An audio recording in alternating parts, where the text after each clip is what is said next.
Welcome to episode 3 of UPO TV, where I get an opportunity to spend some time with another internet guru. In fact, it's Dean Hunt. He's a consultant. He consults lots and lots of clients when it comes to establishing their own online businesses, but he does something slightly different to other internet gurus, which he takes time to find out what their passion is first before unleashing their online business. So I'm looking forward to this interview. Welcome, Dean Hunt. Thanks for having me, sir. How you doing? My pleasure. Yeah, looking forward to it. So before you started your current venture, I understand you were really hands-on building your own businesses online. And one of the things you did a few years back was you started a website and within 10 days had 250,000 unique visitors. Tell us a bit about that first. Yeah, what did you do? It was incredible. I basically moved to Madrid, Spain, and I didn't speak a word of the language. All I had there was a laptop and an internet connection. And there's only so many video games you can play at that age, and even that gets boring. So I went onto the internet and I thought, I'll try and create a business from this. I'll try and tap into my passions and try and create a profitable online income and revenue stream from that. And within about 1 month, I had 250,000 unique people visiting the site in a 10-day period. What were you selling? At that time, I was just giving information. I was just the things that were coming into my head, the things that I was learning as I was going on the internet. I was just typing them and sharing them with the world. And people seemed to connect with the way that I spoke, with the way that I wrote, the teachings that I had.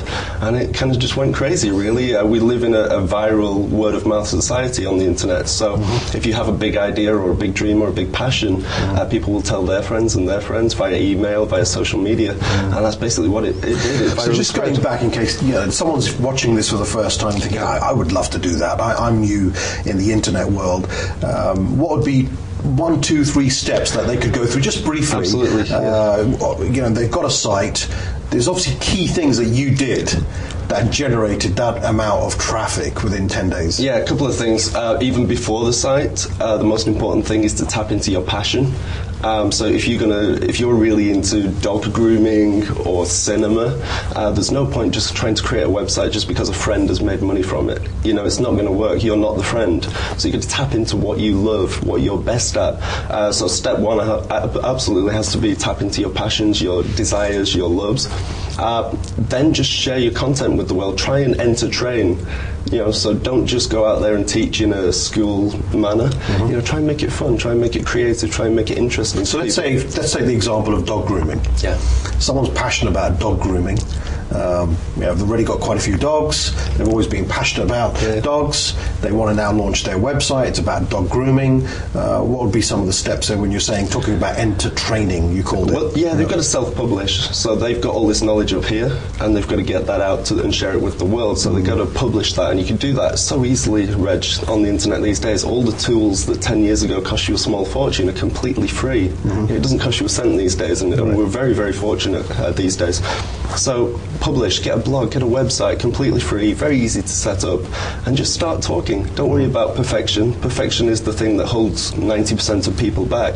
It's a really dangerous So just getting your content up just there, share your message. sharing your ideas for dog grooming, what works, what doesn't work. Yes, and people are going to find that through search engines like Google. They're going to be looking for that information, and if you present it in a way that appeals to them, that entertains and trains at the same time, and you do so with your personality and being true to yourself, then you're going to attract like-minded people, and over time that's how you. So how do you monetize that though? Let's say you've got your content out there, you're passionate about it. What would be 1 or 2 things that you could do with a site like that where you turn it into money? Profit. Exactly, that's the most important part, of course. 2 easy ways of doing it, Reg. 1, you can put ads on the site itself, so you can put ads around the content, and people can click those ads, and you'll get paid per click or per sale. Another thing you can do is just package some of the best content together and actually create your own products yourself. So it can be a digital book, it can be an audio program, it can be a video. And a good point there, Reg, is for people to tap into their DNA. So I've seen so many people that hate being on video, but feel that they have to do it. And there's people that can't type, they get behind a keyboard and they use one finger. My dad, he'll hate me for saying this, Reg, but my dad uses one finger. I think my dad went to the same school as your dad. He went to the same school, exactly. So he tries and types with one finger. It would be no point my father saying, coding. Well, Dean's doing great typing, which is my preferred DNA.